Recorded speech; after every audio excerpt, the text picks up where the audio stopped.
Hello everyone and welcome to another episode of 裏技英語. My name is BJ Fox and I'm on Zoom with my co-host. Put your hands together for Ishii Terumi. どうも、石井てるみです。すいません、拍手していただいてありがとうございます。I can hear everyone's clapping for me. なんて言ってますけれども、言ってますけれども、今週も裏技英語を始めていきたいと思います。どうぞよろしくお願いします。So, BJ. Yeah? What is it today? Well, do you remember recently we interviewed Dr. K? ドクター K、北京オリンピックにいらっしゃるお医者さんにインタビューしましたよ。So we're going to continue the medical theme.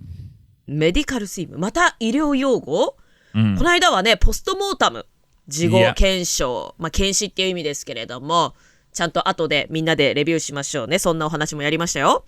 Yeah, it's true actually. We've been doing a lot of medical themes. Post-mortem, great phrase, critical for the workplace. And Dr. K also gave us some very practical insights for careers in general with motivational interviewing. And today's phrase is also medical, yes. ね、今までポストモータムやりましたし、ドクター K はどうやって、英語×医療ということでご自身のキャリアを積んできたかというお話ですとか、モチベーショナルインタビューについても教えてくださいました。今日もまた医療関係のフレーズなわけね。So, BJ, what phrase is that? Well, it's useful in general English and in the workplace. It's a fun phrase actually, not a super serious one. Syndrome. シンドローム。これは仕事じゃなくても日常生活でも使えるし、そんなにシリアスでもないというところで、シンドロームってね、日本語でも結構使えますけれども、症候群とかね、なんとか症候群、なんかドラマのタイトルにもなってたりしましたけれども、そのシンドロームですか？ Yeah, and it's going to be a phrase that I think if you can master it, you can really show off your high level of English while having lots of fun. ハイレベルな英語を使えていることをこう見せられるとともに、ファン、これは楽しいフレーズなのか、ちょっとなんかシンドローム、そうか、ちょっとどうファンなことにつながっていくのがね、ちょっと想像できないんですけれども、 BJ. Well, syndromes can be serious, but we're going to have some fun with it in today's episode of 裏技英語.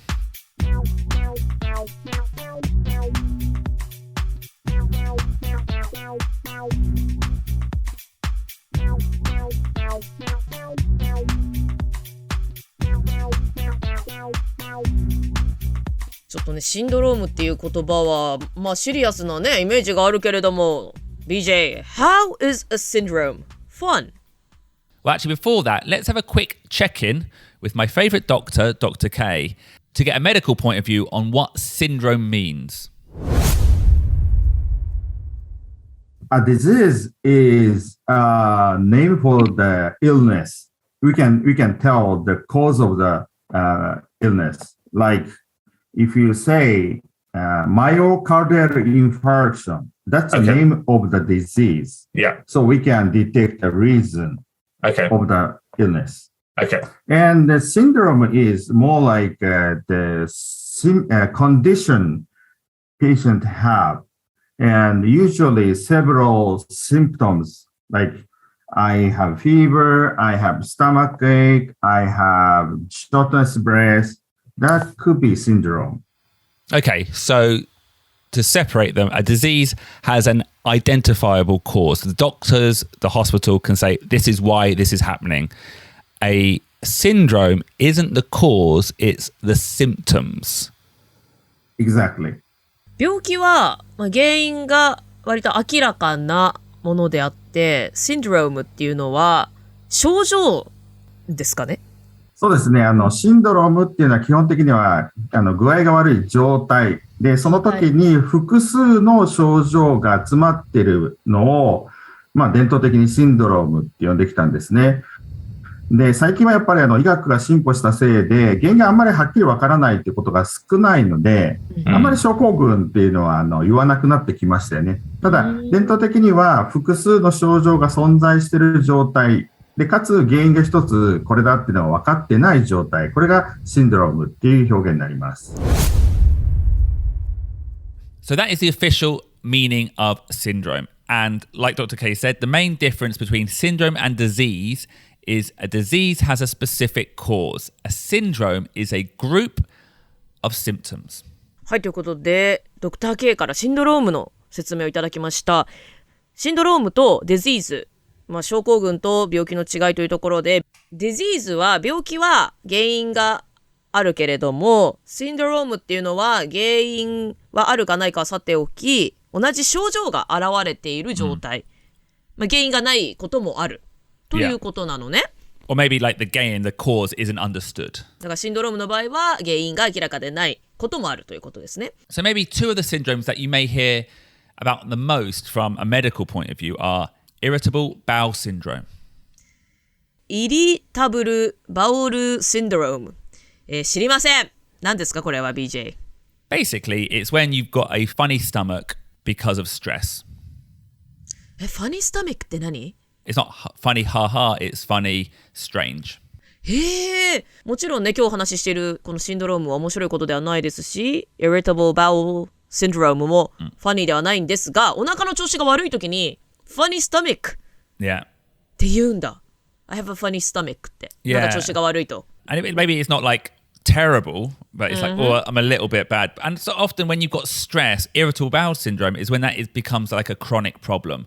But maybe it's diarrhea. Maybe it's constipation. Maybe it's you just feel sick. It's not a specific cause or a specific syndrome. It's just like a general funny tummy.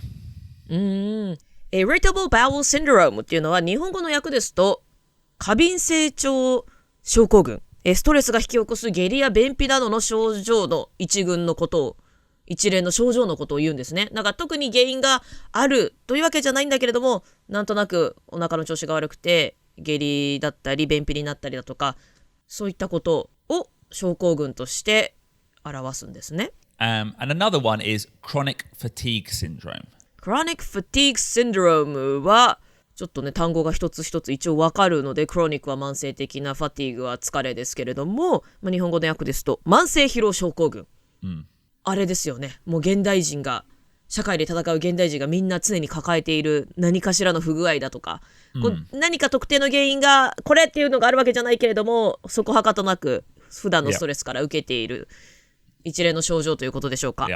So they are, two syndromes. Both have many different causes, but the symptoms all blend together. いろんな原因があって、特定の何かじゃないんだけれども、いろいろな原因から症状が生まれて、複雑に絡み合っていますよね。Now a question, Teremi. はい。And here comes the business angle. What is big business syndrome?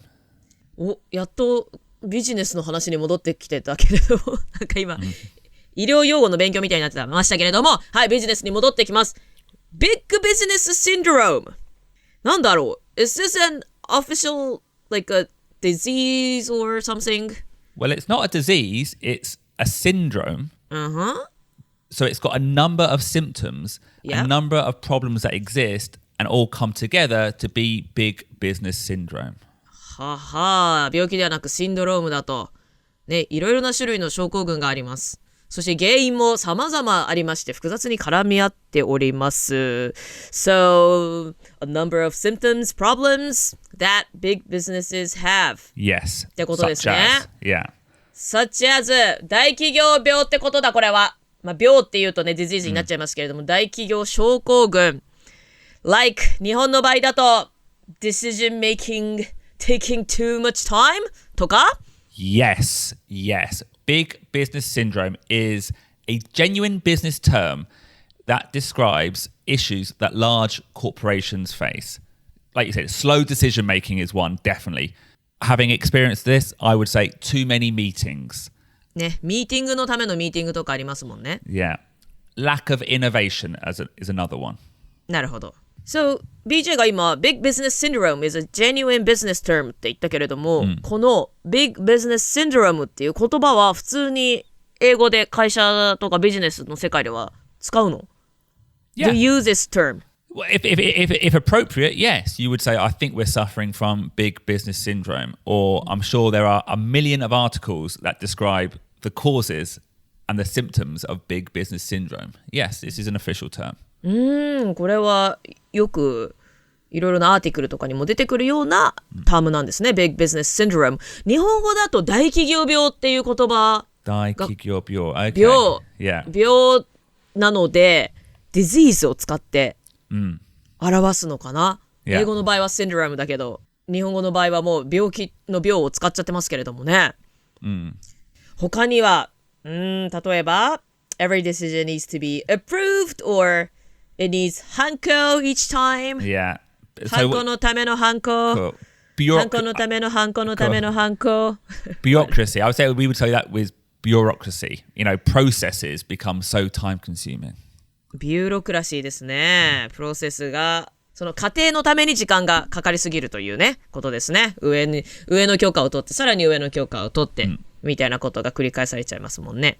And having, in my experience, one thing was instead of having a company direction or a mission, every individual department is so broken up and separate. They had their own agendas and don't cooperate very well.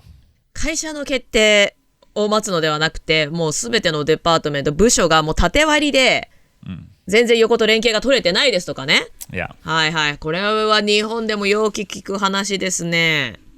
だから、結局ね、横の部署と全然違うことやってたりとか、Yeah. 逆に同じことやっちゃってたりしたりとかね。Double work, yeah. ダブルワークがね、行われてたりして横との連携が取れてないなんていうのも大企業病、Big Business Syndrome の一つですね。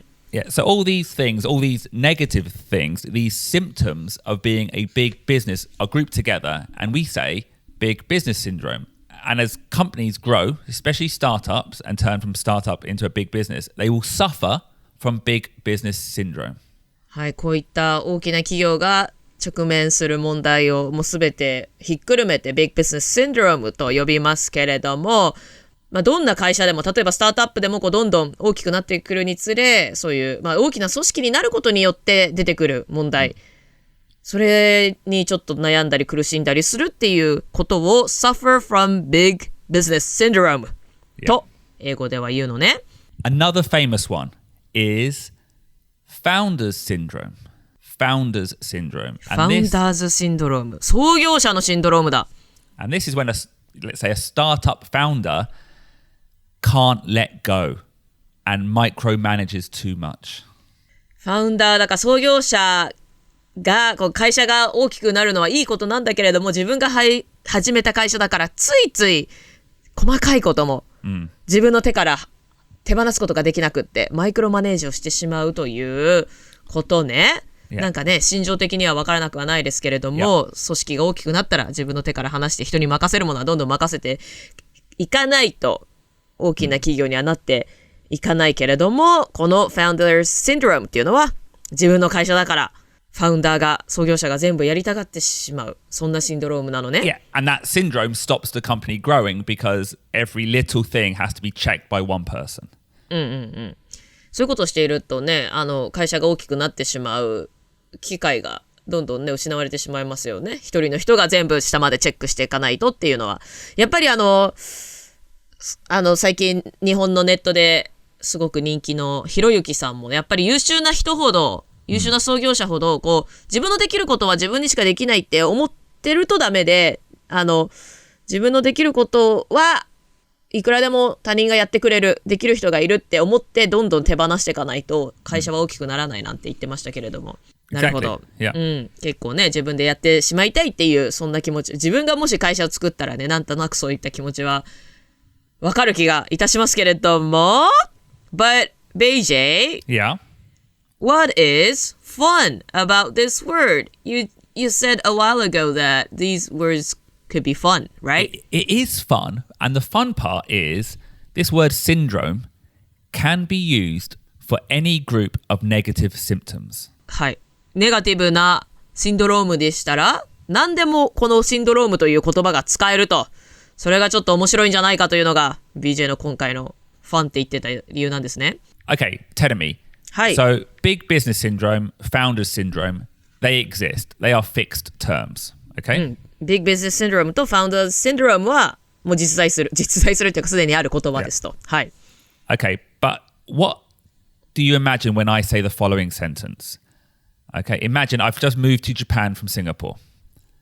I say, the transfer is great, all going well, but the Tokyo office suffers from Japan branch syndrome. もし BJ が、こんなフレーズを言うとしますと、シンガポールから東京にトランスファーしてきました。東京に来たことはすごくいいけれども、東京オフィスいいけれども、東京オフィス suffers from Japan branch syndrome。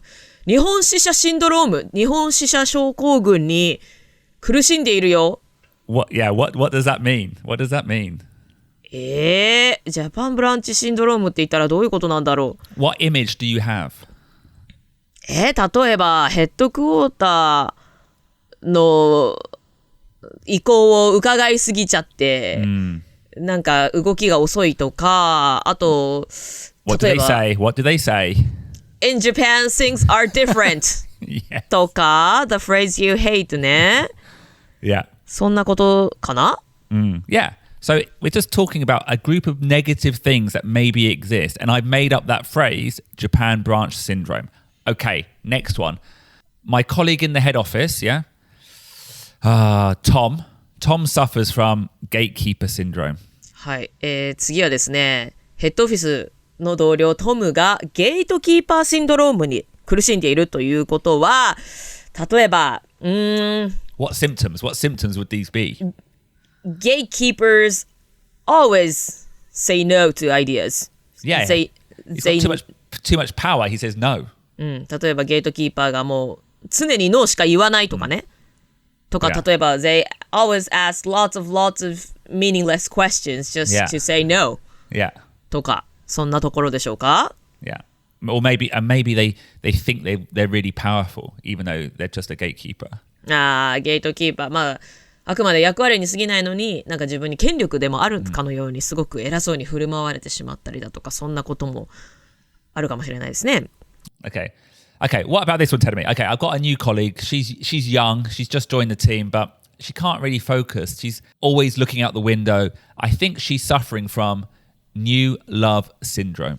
新しい同僚、若い女の子入ってきたけれども、全然仕事に集中していない。New Love Syndrome! 羨ましいですね。これはどういう、日本語で訳すとどうなんだろうな。まあ、新しい恋ができて、恋が生まれて、なんていうの？新恋病。新恋病。新恋病？なんていうんだろうな。恋愛、なんとか熱にうなされ、違うな。リスナーの皆さん、こうやって恋愛の初期の頃の浮かれてる状況って日本語でなんて言いますっけね？ Please write to our SNS. ちょっと待って、熱病に侵されてるかな？違うな。ちょっと待ってね。ちょっと調べさせて。熱病に。でもこれは、熱に浮かされる。これも違うな。これは本当にただ高い熱が出てるっていう意味だな。ちょっと待ってくださいね。熱に浮かされてるとかいうのかな。まあ恋愛初期でちょっと楽しい状況だということですね。そういった状況もシンドロームっていう言葉遊びができちゃうわけだと。Yeah, and it has to be negative because I guess negative. Like maybe they can't focus, they're daydreaming, maybe they're constantly checking out their messages. But yeah, you can have fun with this by using it for different things. So, shall we look at how we use it?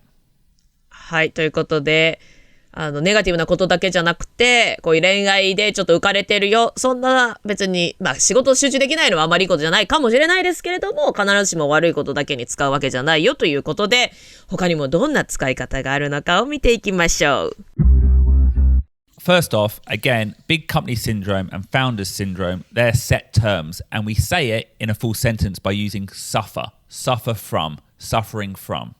まずビッグカンパニーシンドローム、そしてファウンダーシンドロームっていうのはもうすでにある言葉ですので、このまま知っておくと良いでしょう。そして使うときにはですね、suffer from、ね、何々から苦しむっていうのでね、ちょっとこうジャーゴン、熟語として単語帳なんかでもね、習う言葉ですけれども、suffer from big company syndrome とか suffer from founder syndrome というふうにセンテンスで覚えてしまいましょう。So let's now look at how we can use this in the fun way, the creative way.And first off, you need to have some kind of negative behavior that you have identified. はい、ということで、こちらのフレーズを、楽しみながらクリエイティブな方法で使っていきましょう。まずはちょっとネガティブなあまり良くない言動があったとします。So imagine I'm talking to a colleague about another person. Okay, that's a scenario. Okay. まず BJ がある人のことを同僚に話しているとしますと。So step 1, say maybe. はい、ステップ1、maybe から始めます。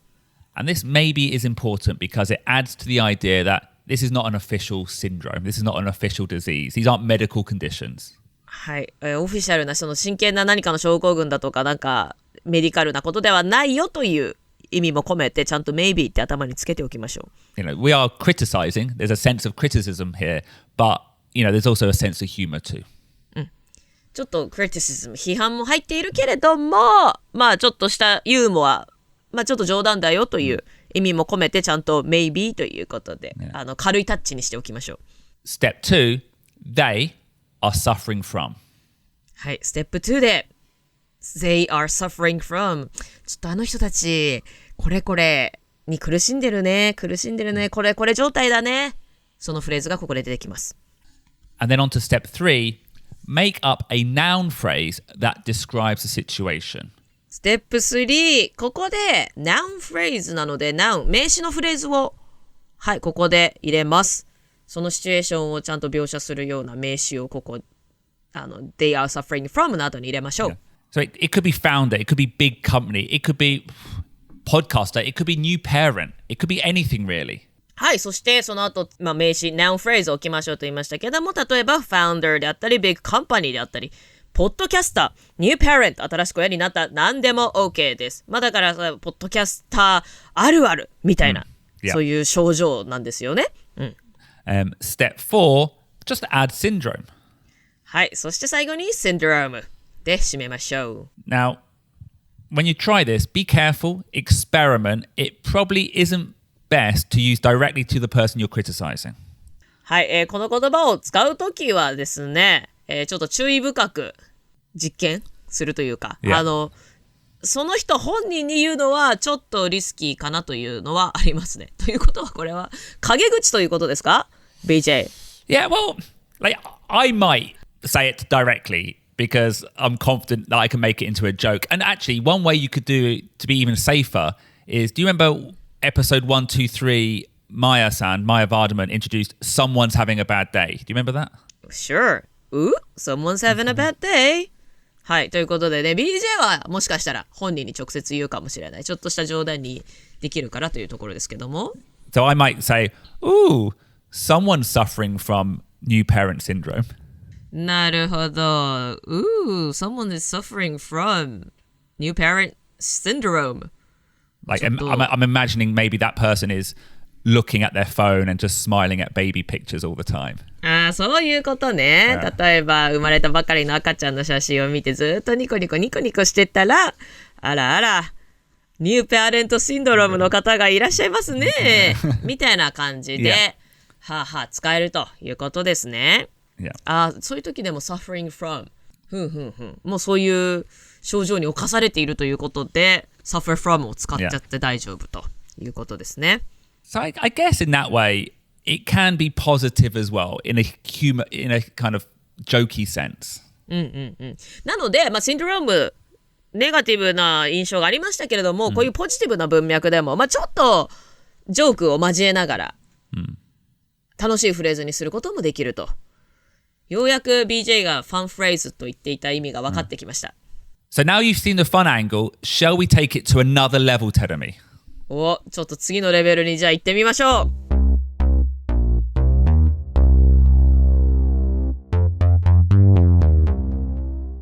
Now, if you want to be even funnier, even smarter with this syndrome phrasing, we can go to another level. はい、このシンドロームを使ってもっと面白いフレーズが作れるのであれば、次のレベルに行けるのね。Okay, so instead of saying syndrome, use the suffix itis. Itis とは何ですか？ Itis. Okay, here are some medical conditions. Arthritis. Arthritis 関節肝炎症。 Okay. Tendinitis. Tendinitis 腱炎。 Gastritis. Gastritis 胃腸炎。 Yeah. Itis. Itis で Itis ですけれども、なんとか炎とか症、なんとか症状の症、そういう意味でしょうか？ Yeah. And basically, in a loose way, it's a suffix that indicates a condition, a disease, or a syndrome. And you can use it in exactly the same way. You could say big company itis. It means big company syndrome. はい、この Itis というのはサフィックス、設備語ですね。言葉の終わりにつけるもので、なんとか炎という言葉ですね。なので、先ほどから言っています一連のシンドロームとかコンディションの代わりにそこに置くことができます。例えば、Big Company Syndrome の代わりに Big Company Itis というように置き換えることができると。なので、置き換えることができると。つまりは、Founder Itis とか、Yeah. Podcaster Itis とか、Podcaster itis. New Love Itis とか。New love itis. That new transferee, that new member seems nervous. No. It's just his first day. He's just suffering from first day itis. なるほど。新しく来た人が緊張しているようです。いや、彼は、初日だからだよ。っていう時に、he's just suffering from first day itis, first day syndrome, first day itis. こんな風に使えちゃうのね。So if you can pull this off, if you can use this phrase, everyone will be like, wow, what great level English. What fun. これがスラッと出てきたらすごいレベルだよね。もう BJ も笑っちゃうぐらいだけど、これはなかなか私のようなノンネイティブスピーカーから出てこないかもしれないけれども、まあでもね、知っておきましょう。Yeah. Maybe he's suffering from the first day itis. Itis ね。はい、Itis 皆さん覚えておきましょう。Well, Tenemy, get ready. It's time for you to practice. はい、プラクティスセッションがやってまいりました。できるかな？ Tenemy, first practice. I'm going to give you an itis or a syndrome, and you need to tell me what you think the symptoms are. Okay. So, that person is suffering from new comedian itis. That person is suffering from new comedian itis. どんな症状か。Well, what would it be in Japanese first? 若手芸人病症候群。若手芸人症。いやー、なんだろう。新人、なんかあるあるが近いかもしれないね。あるある。若手芸人あるある。So 例えば、what are the symptoms? 先輩に礼儀正しくしなきゃってしすぎてめちゃくちゃ硬くなってたりとかあとなんか普段の会話の声もすごく大きいとか Or we always think people who start doing comedy make jokes all the time. So even after the show when we're talking normally, they're constantly doing jokes. そこの切り替え難しいですよね。普段の会話でそんなにボケたり、ふざけたりわざわざしなくていいのに、芸人になりたての頃ってその塩梅が私もわからないので、そういう人います。私もそうだったかもしれないし、Okay. 普段の会話でもずっとボケなきゃとか、ジョークしなきゃっていうのも新人あるある。若手芸人アイティスですね。New comedian itis. Now give it to me in a sentence with an example.Hey BJ, I think he is suffering from new comedian itis. Yeah. Even in the gakuya, he is making jokes all the time. Too many jokes. Even in the green room, the gakuya, they are making too many jokes. Perfect. Okay. In this second practice, I'm going to do it the other way around. I'm going to give you the symptoms, the scenario, and you need to tell me.You need to be creative and give me the syndrome. なるほど。シンドロームの名前を今度は私がつけるのね。Okay, so this is the scenario. I have just come off a big project. Huge success. 6 months, 9 months working really hard, launching the product. It's now been released. It's come out. But instead of being happy, I'm now struggling with motivation. I haven't even done the postmortem yet. さあ、大きなプロジェクトが終わりました。もう6ヶ月も9ヶ月もこのプロジェクトにかけておりまして、やっとプロダクトもリリースされました。しかし今は燃え尽きてしまっております。モチベーション保つのが大変です。ポストモータムもしておりません。What have I got? What have I got? Oh, someone is suffering from project completion syndrome. Yeah. Project completion syndrome. Okay, and how would you do that into an itis? Project completion itis. Yeah, project completion itis. Project completion itis. Or you could say post-launch itis. Post-launch syndrome. Post-launch itis. Yeah. Post-launch syndrome. Yeah. プロダクトローンチが終わってしまいましたと。はい、それで燃え尽きてしまった時のことね。で、よく日本語で燃え尽き症候群 Okay. って言うんだけれど、燃え尽き症候群。ここでは症候群っていう言葉が使われてますね。Like burnout syndrome. Yeah. Does that exist in English? Yeah, well, we would say burnout. Burnout. Yeah. But it's the same thing. But I don't know. I think when it's burnout, that sounds more serious. You know, like that is, if I'm burnt out, it means like you're stressed, you've got no energy. That, see a doctor. I think post-completionitis would be more like after like a wedding, maybe. After my wedding, for example, I was like, wow, it's finished. Whew, don't know what to do now. なるほど。燃え尽き症候群っていうともうちょっともしかしたらね、お医者さんにかからなければいけないかもしれないようなニュアンスがありますけれども、ちょっとね、難しい範囲なのであまり言えないですけれども、ポストコンプリーションシンドロームとかプロジェクトコンプリーションシンドロームって言ったら BJ が結婚式を終えた時みたいに、終わったあれもう何しようやることないや、みたいな、はいもうちょっと軽い感じの、まあ一大イベントが終わってちょっとやることがもうないわみたいな、ちょっと抜け殻になった感じかな。Syndromes. So we introduced this phrase because there are a few more business syndromes I want to talk about in the coming weeks and months. So get used to this phrase now.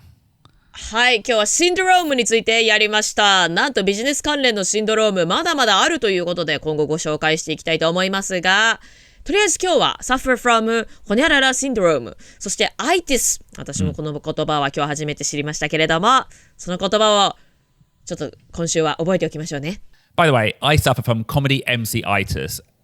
Producer Ruben, it annoys you sometimes, doesn't it? Well, I mean, how you try and tie everything back together every single time. Yeah. Make connections all the time. I can't edit anywhere.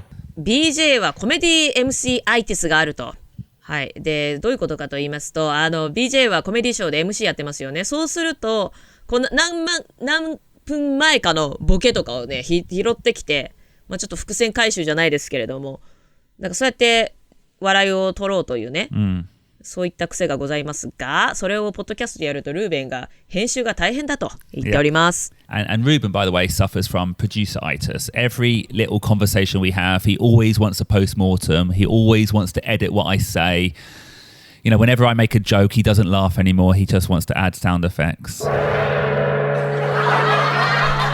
ルーベンはルーベンでプロデューサーアイティスがございまして、まあ、どんな会話でもねポストモータムをしたがったりだとか BJ がジョーク言ってんのに自分で笑わずに効果音をつけるですとかね、はい、そういった症状がございます。Tell me, what do you suffer from? And then we'll say goodbye. I think I suffer from 芸人 itis because my voice is so loud all the time. なんかね、ステージ上の声でラジオとかでも喋ってるから本当に声が大きいって、もうマイクがあるからそんな大きい声で喋らなくていいよってよく言われます。I think that's my 芸人 itis. Well, luckily we've got producer Ruben who tones it down every single time. というわけでルーベンいつも Thank you very much! Okay, thank you very much for listening. We'll see you again for another episode of 裏技英語 next week. ということで今週も裏技英語を聞いてくださった皆さんどうもありがとうございました。また来週お会いしましょう。お元気でバイバイ。 Be well, be safe. 裏技英語 Business English is so hard.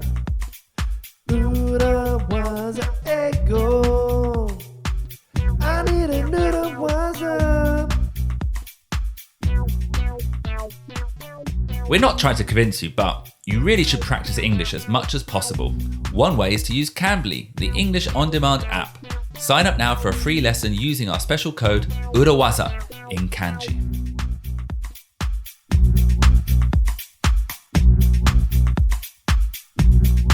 This word syndrome can be used for any group of negative syndrome. 先ほど BJ が紹介してくれました Big Business Syndrome とか Founders Syndrome. Okay, here's another one telling me. Okay. Hi. I've got a new colleague, yeah. You know, she can't focus today.